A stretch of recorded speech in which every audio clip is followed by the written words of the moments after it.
Манжи амбныг буулгах гэд нэг амир хуйлмал хэрэггүй байсан штэ. Ард түмэн буутаага мортогоо давхиж очоод тэмцчээж хөөж явуулсан штэ. Энэ улс төрийн довчоо мовчоог буулгах гэд хуйлмал гараагүй юм штэ. Сүхбаатарын талбай дээр 100 мянган хүн жагсаж ягаад улс төрийн довчоог буулгаж ийсэн. Ямар юмных нь хууль?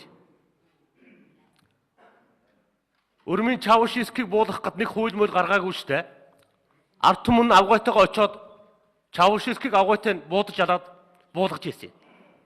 Хувьсгалт өөрчлөлтийн үед бол ер нь хууль хэрэггүй байдаг юм аа. Бид дэлхийд даяар зарласан шүү дээ.